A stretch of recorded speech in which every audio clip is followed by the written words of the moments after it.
João 18.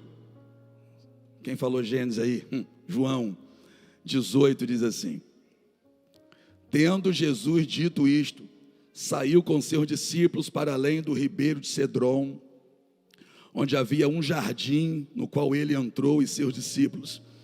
E Judas, que o traía, também conhecia aquele lugar, porque Jesus muitas vezes se ajuntava ali com os seus discípulos. Tendo, pois, Judas recebido a corte e os oficiais dos principais sacerdotes e fariseus, veio para ali com lanternas e tochas e armas. Sabendo, pois, Jesus todas as coisas que sobre ele haviam de vir, adiantou-se e disse-lhes: a quem buscais? Responderam-lhe: a Jesus Nazareno. Disse-lhe Jesus: sou eu. E Judas, que o traía, estava com eles. Quando, pois, lhe disse: sou eu, recuaram e caíram por terra. Tornou-lhe, pois, a perguntar: a quem buscais? E eles disseram: a Jesus Nazareno. Jesus respondeu: já vos disse que sou eu. Se, pois, me buscais, a mim, deixai ir estes, para que se cumprisse a palavra que tinha dito: dos que me deste, nenhum deles perdi. Então Simão Pedro, que tinha a espada, desembainhou-a e feriu o servo do sumo sacerdote, cortando-lhe a orelha direita. E o nome do servo era Malco. Mas Jesus disse a Pedro: põe a tua espada na bainha. Não beberei eu o cálice que o Pai me deu? Senhor, esse povo ama a tua palavra, Pai. Tem temor e amor ao Senhor. Eles se movem debaixo de direção que o Senhor nos traz nos cultos aqui. Eles vêm de coração aberto, esperando receber do Senhor uma direção para uma nova semana, assim como eu. Aqui estamos nós, ó Pai, já nessa expectativa, com os nossos ouvidos atentos, com o nosso coração rendido, desejosos de que o Senhor de fato nos alimente, nos sustente, nos renove, nos abrace com a tua palavra. Ô meu Pai, fala, teus filhos ouvem, em nome de Jesus, amém? Pode sentar. Muitas vezes já lemos esse texto aqui, inclusive nos cultos de domingo de manhã. Tem gente aqui que só vem mesmo no domingo de manhã. Muitas vezes, no domingo de manhã, eu já ministrei tendo como pano de fundo essa história aqui é marcante demais, né? Ela vai ser narrada não apenas por Marcos, por João, por Mateus, não, ela vai ser narrada por todos. Todos vão colocar luz em cima desse texto, e cada um olhando de uma ótica. Mas quando a gente junta tudo, a gente fica maravilhado com tudo aquilo que aconteceu naquele dia. Jesus, naquele dia, sabia que seria entregue, sabia que seria preso, e mesmo assim, a Bíblia vai dizer que Jesus desejou cear com seus discípulos. Jesus vai trazer para a mesa todos. Jesus não colocou uma plaquinha na porta de entrada do cenáculo, onde a ceia iria acontecer, dizendo assim, ó, proibido a entrada de Judas. Não. Jesus sabia que Judas não ficaria até o final, mas Jesus não proibiu a chegada e nem a permanência dele durante o tempo que ele ficou. Judas também está convidado para a ceia. E quando Jesus diz, olha, desejei cear convosco, Jesus não está dizendo, Pedro, eu desejei cear com você, João, o discípulo que eu amo, eu desejei cear com você, Bartolomeu, com você. Não. Quando Jesus diz para todos, desejei cear convosco, inclusive desejou cear com Judas. Chamou todo mundo à mesa. E Jesus foi ter naquela mesa aquilo que a gente vive fugindo de ter. Jesus foi ter ao redor da mesa aquilo que nós, você e eu, a gente vive fugindo de ter. O quê? Conversas difíceis. A gente vive fugindo de conversas difíceis. Só que existem conversas que são difíceis, porém necessárias. Jesus está ao redor da mesa e Jesus vai falar: olha, um de vós vai me trair. Ô, conversa difícil. Isso lá é conversa para levar para a mesa?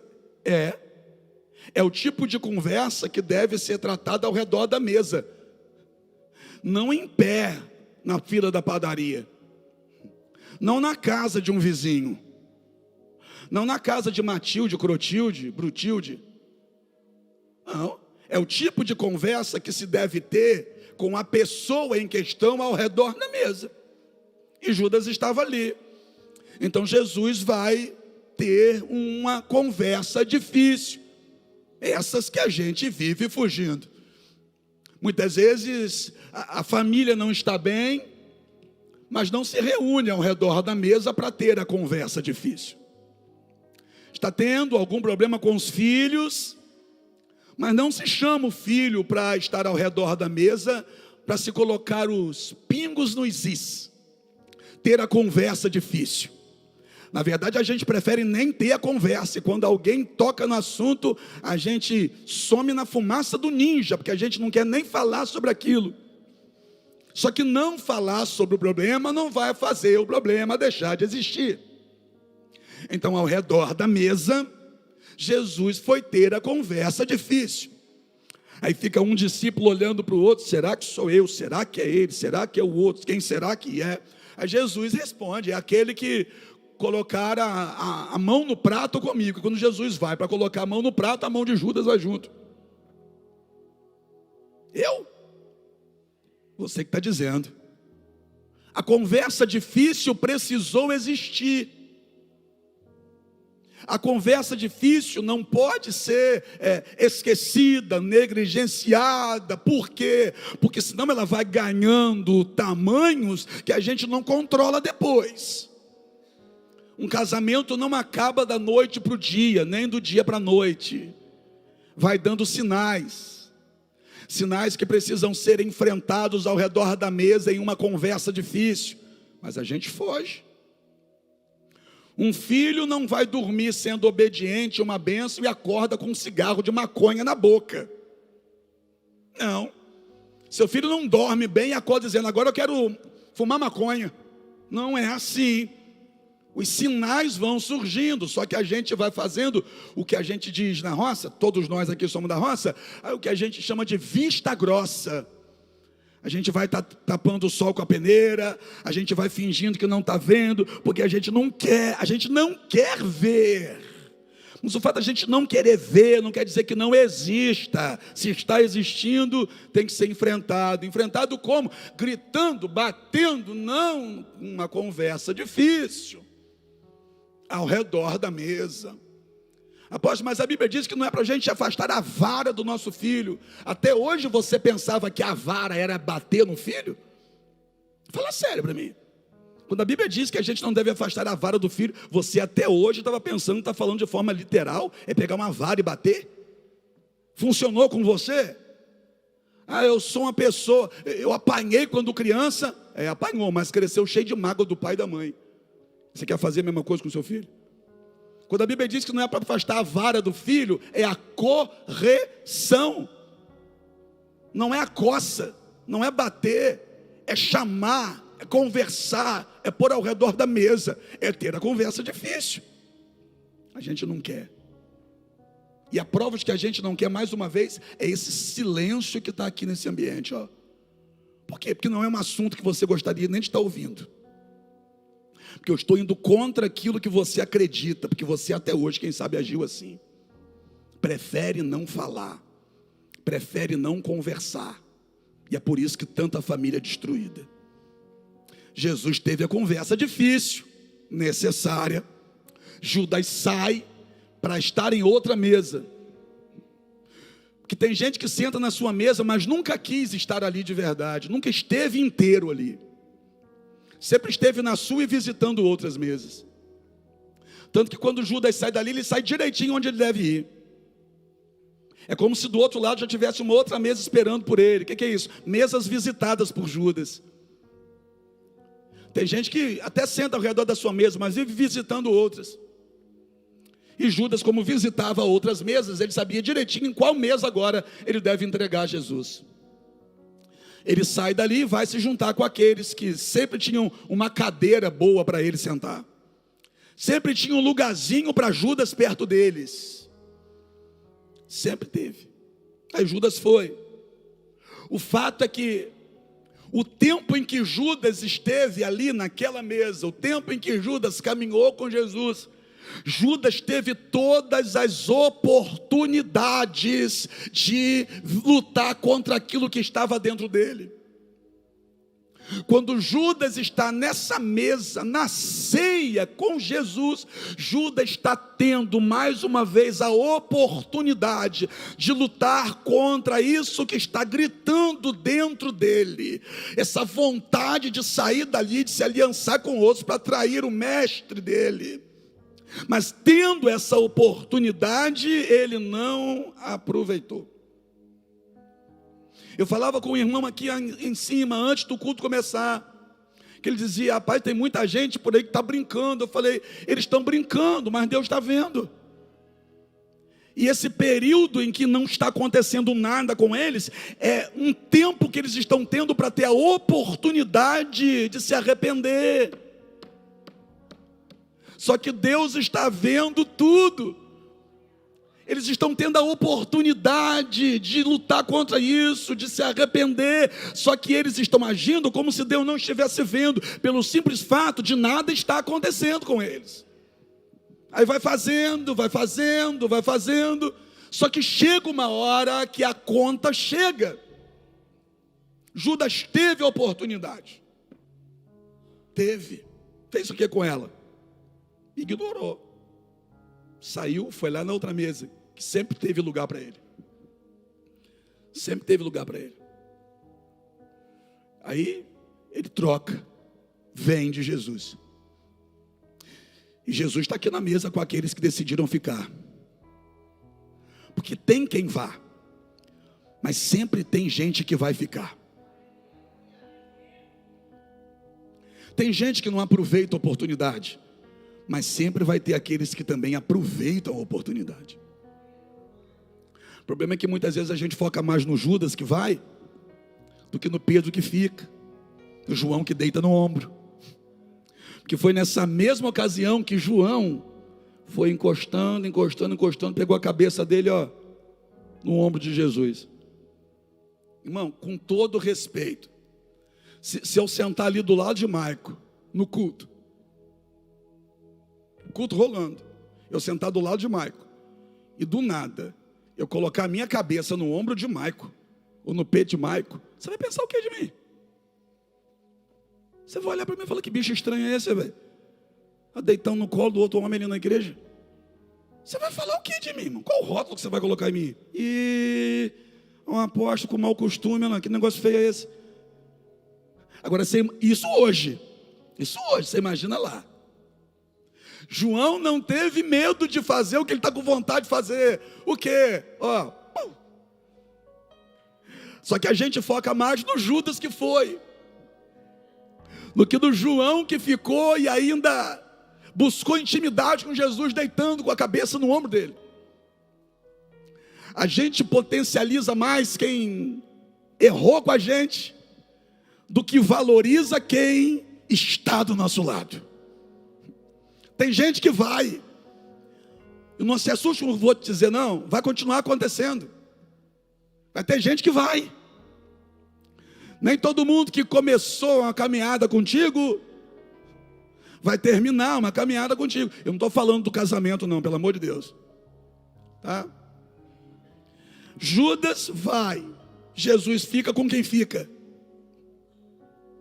Aí no final da ceia, de acordo com a Bíblia, Jesus canta um hino ainda. Jesus sabe que naquela noite ele vai ser preso, mas Jesus fica ali, e no final da ceia, ele come o pão com os discípulos, ele reparte o cálice entre os discípulos, ele bebe do fruto da uva, e ele ainda canta um hino, ele canta com os discípulos. Você acha que ele cantou sozinho? Claro que não, ele chama os discípulos para cantar com ele. Depois que termina a ceia, ele vai caminhando agora com os 11 que ficaram, porque um foi embora, trair. De repente ele chega para 8 e diz: ó, vocês fiquem aqui, porque eu e esses 3 aqui nós vamos mais adiante. Ele chama Pedro, Tiago e João, e com Pedro, Tiago e João, ele vai para lugares mais distantes, ele vai mais para dentro do jardim. Jesus está fazendo algo que a gente precisa aprender a fazer. O que? Gerenciar acessos. Esses estão prontos para ir comigo até aqui. Só que esses 3 aqui estão prontos para ouvir o desabafo do meu coração. Jesus não vai desabafar o que está no coração dele com os 11. Jesus só vai fazer isso com 3. Por quê? Porque nem todo mundo está preparado para ouvir o que você está sentindo aí por dentro. E a gente tem que aprender a gerenciar esses acessos. Eu ontem dizia e repito aqui agora: não dê acesso a quem não te dá destino. Para de ficar contando a sua vida para todo mundo, gente que não vai resolver o teu problema, pelo contrário, vai te arrumar mais um problema, fazendo fofoca com aquilo que você contou para ele. Jesus nos ensina a gerenciar acessos. Aí aqui, como se não bastasse aqui, ele trouxe os 3, aí ele deixa os 3 aqui e entra para lá sozinho, porque tem coisa que nem melhor amigo está preparado para ouvir. Tem coisa que sou apenas eu e Deus, Deus e eu. Tem coisa, irmão, que se você contar para o teu melhor amigo, ele vai ficar 5 minutos chocado com aquilo que você acabou de dizer. Por quê? Porque ele não esperava que tivesse acontecendo isso contigo. Jesus traz os 3 até aqui, mas lá dentro é só ele. Lá dentro ele ora e pede ao Pai: se possível for, passa de mim esse cálice sem que eu beba. Ele fez isso por 3 vezes. E nas 3 vezes que ele volta, até onde ele deixou os 3 estavam dormindo. Aí de repente, quando Jesus chega lá a 3ª vez e acorda os 3, se ouve o barulho. Qual barulho? Esse aqui. Esse aqui, aí eu chego no texto para a gente já caminhar para o fechamento. Porque quando esses soldados chegam, olha o que o texto vai dizer: vem trazendo armas, tochas, lanternas. Vem os soldados, vem Judas, e vem um representante do sumo sacerdote. Vem o representante da religião. Porque os religiosos da época foram o pivô de tudo isso. Foram eles que conspiraram para isso aqui. Então vem os soldados e vem um representante do sumo sacerdote, Malco. E aí de repente Jesus, quando vê aquele alvoroço todo, os discípulos estão com ele, Jesus pergunta: a quem procurais? Aí do outro lado alguém vai dizer: a Jesus o Nazareno. Aí Jesus responde. Jesus não foge da responsabilidade, Jesus não se esconde atrás dos outros. Jesus está agindo como eu e você devemos agir. Como assim? Se o problema é meu, quem tem que enfrentar sou eu. Jesus não saiu correndo, não subiu numa árvore para se esconder, não se escondeu atrás dos discípulos e disse: resolve lá para mim. Não.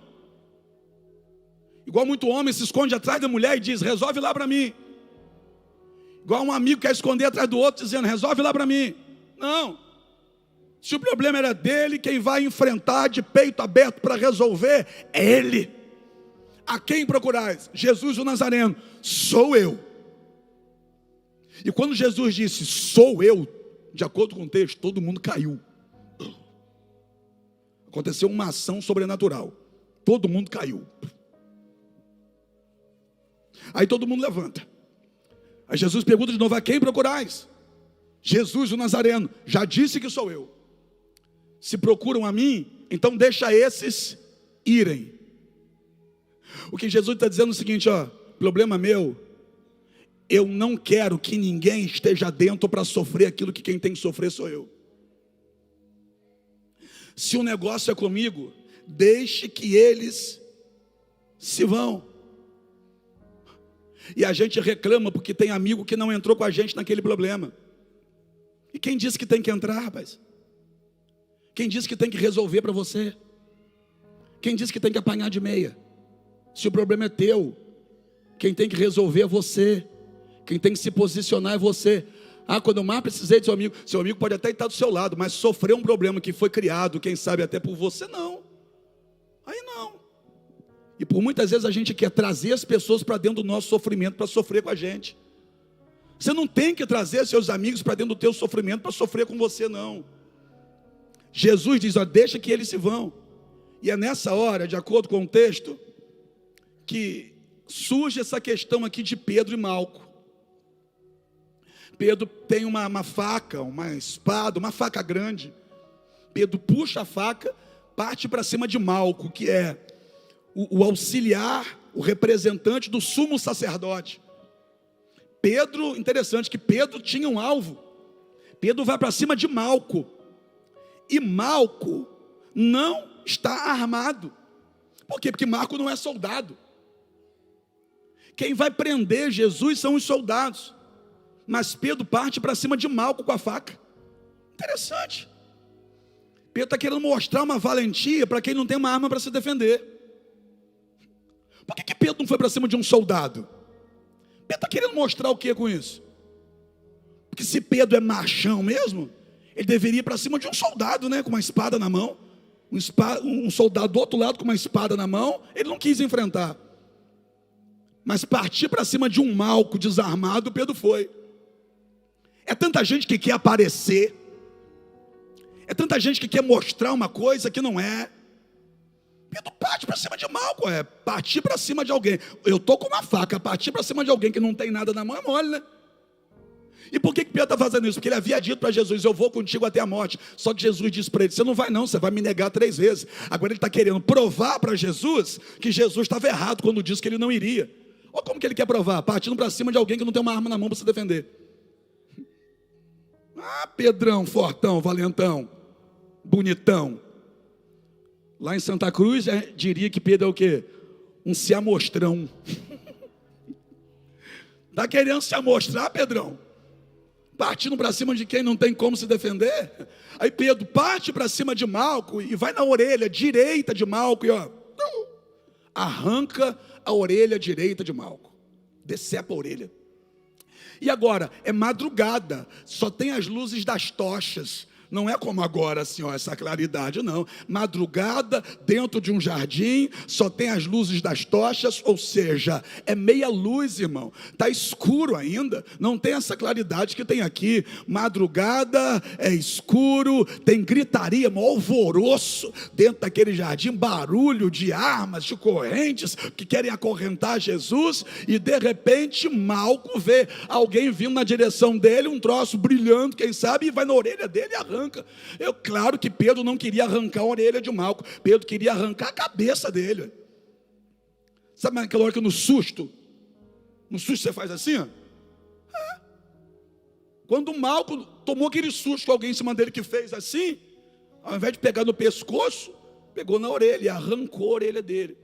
E Malco, você já aprendeu aqui com a gente, que como era auxiliado o sumo sacerdote, aqui Malco já estava na reta final para se tornar um sacerdote. Ele estudou para ser sacerdote, se preparou para ser sacerdote. Malco aqui, o fato de ir representando o sumo sacerdote, funcionava naquela época como se fosse um estágio hoje em dia. É um estágio, e o estágio já é a reta final. Malco já está na reta final, já está pertinho de conseguir realizar o sonho dele, que é ser sacerdote, até que ele cruza com alguém no caminho que atrapalha o sonho dele. Porque de acordo com o livro de Levítico, eu já falei isso aqui também, para ser um sacerdote, a cerimônia era ungir a ponta da orelha direita, ungir o polegar direito da mão e o do pé. Só que Malco agora não tem orelha direita para receber a unção. O ritual vai ser quebrado. Não tem como mais ser sacerdote. Malco está ferido. Repita comigo, ferido. Pronto, e é aqui que eu já começo terminando. Malco está ferido. E quem é Malco? É alguém que não conhece Jesus, mas está ferido. Malco não conhece Jesus, não. Malco só sabe de Jesus o que disseram para ele. E se ele está ali, do outro lado, com o lado daqueles que querem prender Jesus, é porque Malco ouviu falar errado acerca de Jesus. O que Malco sabia acerca de Jesus, sabia através da boca de alguém que não gostava de Jesus. É um perigo você querer conhecer alguém através da boca do outro. É um perigo. É um perigo você querer conhecer alguém através do que o outro fala, através do olhar do outro, porque de repente o outro odeia aquela pessoa. E se odeia aquela pessoa, não vai falar bem dela para você. Aí você passa a nutrir um sentimento ruim por alguém que você nem conhece de verdade, só conhece o que disseram dela. Malco só conhece de Jesus aquilo que disseram para ele. E com quem que ele aprendia? Com o sumo sacerdote. O que o sumo sacerdote falava acerca de Jesus? É um filho de Belzebu. É alguém que expulsa demônios pelo demônio. É um rebelde. É alguém do mal. É por isso que Malco está do lado errado. Aí Malco não conhece Jesus e está ferido. Está ferido e não conhece Jesus. E muito ferido. Ferido no físico e na alma. Por quê? Porque a dor da orelha decepada nem se compara com a dor da frustração por não poder mais se tornar um sacerdote. A dor de dentro está latejando mais forte do que a dor da orelha. A dor da orelha vai cicatrizar ali daqui a pouco. Mas a dor de dentro, se não for resolvida, vai ficar ao longo da vida dele, dizendo para ele: você não conseguiu, não teve jeito para você. Você sonhou tanto e deu errado. Só que Malco está ferido na frente de Jesus. Malco está ferido e não conhece Jesus. Aí olha o que o texto vai dizer, e eu prometo que eu estou terminando mesmo. Jesus se aproxima de Malco, pega a orelha dele. Eu vou repetir, é madrugada, está escuro e muito alvoroço. Pedro parte para cima de Malco e arranca, decepa a orelha direita dele. Essa orelha está caída ali no chão em algum lugar. Jesus vai até Malco, pega a orelha de Malco. Onde? Onde Jesus sabia que estava. De repente Malco nem sabia onde é que foi parar a orelha dele, mas Jesus sabia. De repente você nem sabe onde foi parar a tua alegria. Jesus sabe. Você nem sabe onde foi parar a tua esperança. Jesus sabe. Você não sabe onde foi parar teus sonhos. Jesus sabe. Jesus sabe onde está o que você perdeu, entendeu? Jesus sabe onde está o que arrancaram de você. Jesus sabe onde está o que a vida tirou de você. Jesus sabe onde está. Jesus sabe o que é e Jesus sabe onde está. De repente você não sabe, mas Jesus sabe. De repente Malco não sabia nem a dimensão daquilo que está acontecendo com ele, porque ele não está com o espelho na frente, mas Jesus sabe. Aí Jesus vai na direção de Malco, pega a orelha de Malco, se aproxima de Malco, estende a mão, e não é para apertar o pescoço de Malco para quebrar os ossos, porque Malco estava ali esperando o mal de Jesus. E agora o mal que Malco entrou ali para fazer a Jesus, Jesus vai retribuir a ele com o bem. Jesus pega a orelha dele, coloca no lugar, e Jesus sarou a ferida de Malco. Eu vou repetir, irmão. Jesus sarou a ferida de Malco. Imagina a cena comigo, um homem prostrado no chão, chorando, com a mão aqui, sangue descendo, ferido. Aí Jesus se aproxima dele, ele nem conhece Jesus direito, só de ouvir falar, e o que ele ouviu tudo errado. Aí Jesus se aproxima dele, estende a mão, toca nele e faz a ferida dele cicatrizar na hora. Jesus curou a ferida de Malco, e Malco nem conhecia Jesus. Então pare e pensa, é só raciocinar agora. Se Jesus curou a ferida de alguém que nem conhecia ele, por que ele não curaria a sua? Ei, não esconde não, pede a ele para curar. Não fica tentando esconder, pede a ele para curar. Não fica fingindo que não aconteceu nada, que não está acontecendo nada. Expõe para ele hoje, porque se ele curou alguém que nem conhecia ele, que dirá você que conhece, que ama a ele, que entregou a sua vida para ele, que veio aqui hoje, não foi por causa de mim, foi só por causa dele. que quando acordou hoje pela manhã disse assim, ó: eu vou na casa do meu Senhor adorar a Ele, bendizer o nome dEle, ouvir a palavra dEle. Você andou quilômetros para estar com Ele aqui hoje, você veio para ouvir a palavra dEle, para dizer para Ele que você o ama. Dani já nos impulsionou aqui a adorar a Ele através das canções que Ele mesmo colocou no coração dela. Nós já levantamos a nossa mão, nós já dissemos para Ele aqui, ó: nós amamos ao Senhor, nós somos teus, nós confiamos no Senhor. Você já ofertou na casa dEle para que a obra dEle continue. Você já nutriu no seu coração um desejo de estender a mão para alguém, porque você sabe que Ele se agrada quando você faz isso. Então para e pensa, pelo amor de Deus, se Jesus curou até quem entrou ali para fazer o mal a Ele, se Jesus curou, sarou a ferida até de quem entrou ali cheio de ódio por Ele, que dirá você que está cheio de amor por Ele. Jesus quer sarar a sua ferida. Eu não sei quem fez a ferida, mas eu sei quem quer curar. Ei, talvez Malco nem saiba de onde partiu aquela facada,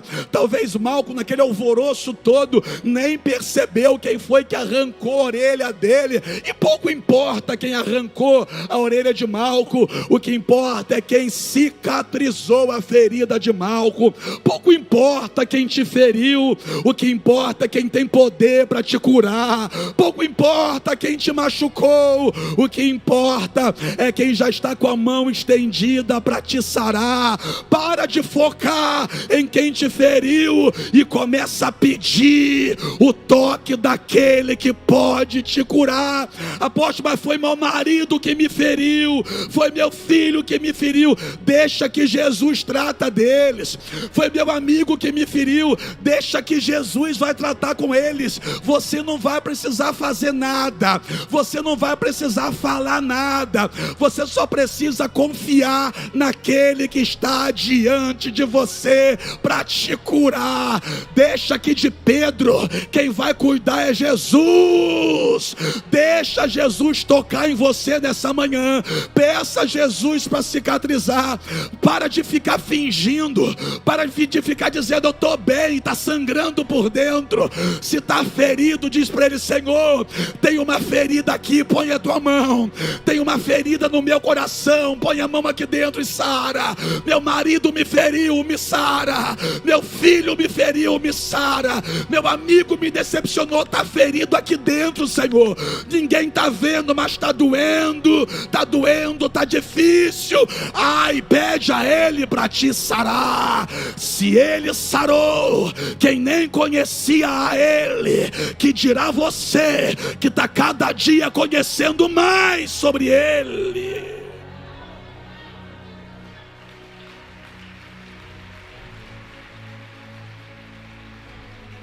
Senhor, me cura. Tem hora que dói, mas eu sei. Tem hora que o que a vida faz com você machuca demais. Imagina um camarada estudar 5 anos do lado de um sacerdote para ser um sacerdote, e agora, em questão de segundos, porque está em um lugar que ele não deveria estar, que ele não deveria estar ali. Que mal que Jesus fez a ele para ele estar ali querendo ver a dor de Jesus.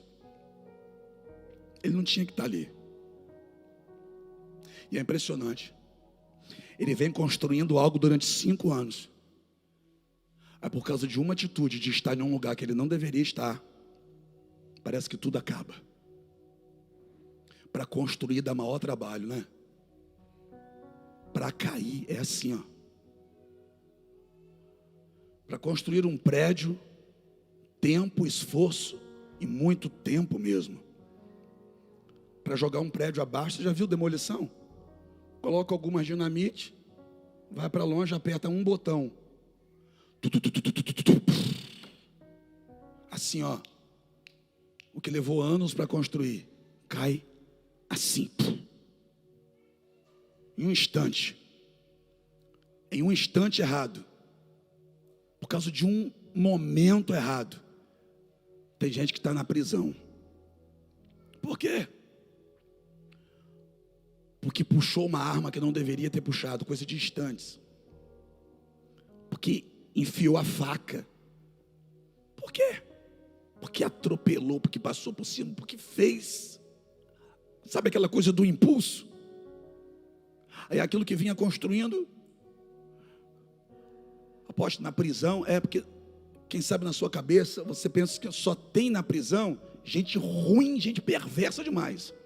Não. Lá dentro da prisão, irmão, tem gente boa de verdade.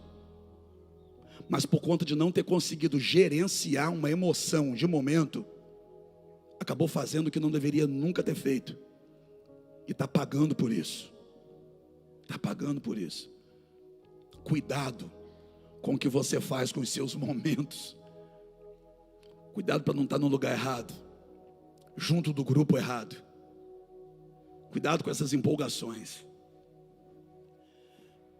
Jesus estende a mão, toca em Malco. Eu fico imaginando Malco sem acreditar naquele momento que Jesus está fazendo aquilo. Por quê? Porque se ele entra ali, se ele entrou ali, como de fato entrou, junto com aqueles que querem o mal de Jesus, então ele não merecia isso. Ele não merecia que Jesus fizesse isso por ele. Ele não merecia e Jesus fez. Entendeu, né? Eu não merecia também não. Você também não merecia não. Mas não é que Jesus decidiu fazer.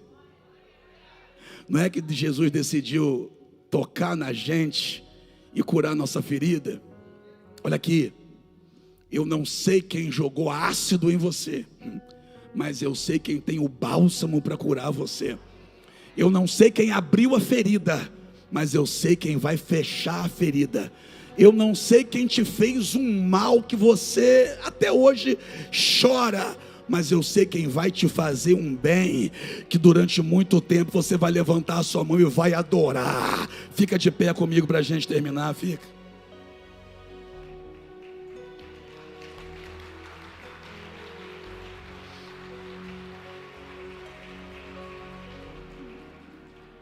Posso fazer só uma pergunta para a gente fechar? Sim ou não? Então serão duas, né? Porque uma eu acabei de fazer e já me respondeu. Fazer então mais uma pergunta, só para a gente fechar. Onde está escrito aí no texto que Malco pediu a Jesus para curar a orelha dele? Gente, se isso aqui não abrir seu coração, presta atenção. Malco não sabia direito quem era Jesus e não pediu nada a Jesus. Por quê? Porque quem não conhece, não pede. Mas e quem conhece? Quem não conhece Jesus, não pede nada a Ele. Pelo simples fato, não conhece Ele. Se não conhece, não sabe o que Ele é capaz de fazer. Agora, mas quem conhece Ele? Então vamos lá. Malco não sabia direito quem era Jesus e não pediu nada a Jesus. E Jesus foi lá e fez. Se Malco, que não conhecia Jesus e nem pediu nada a Jesus, viu Jesus fazer na vida dele, você conhece a Jesus. Malco não pediu porque não conhecia. Você conhece. Pede. Após, mas se ele fez na vida de Malco sem Malco pedir, tá.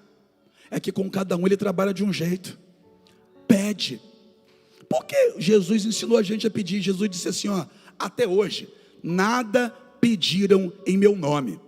Mas a partir de agora eu vos digo, tudo que pedirdes ao Pai em meu nome, Ele atenderá. O que Jesus está dizendo? Jesus está dando na nossa mão uma carta de autorização. Pode pedir. Pede para Ele curar a sua ferida hoje. Feche seus olhos, vamos adorar a Ele, vamos. Vamos adorar a Ele.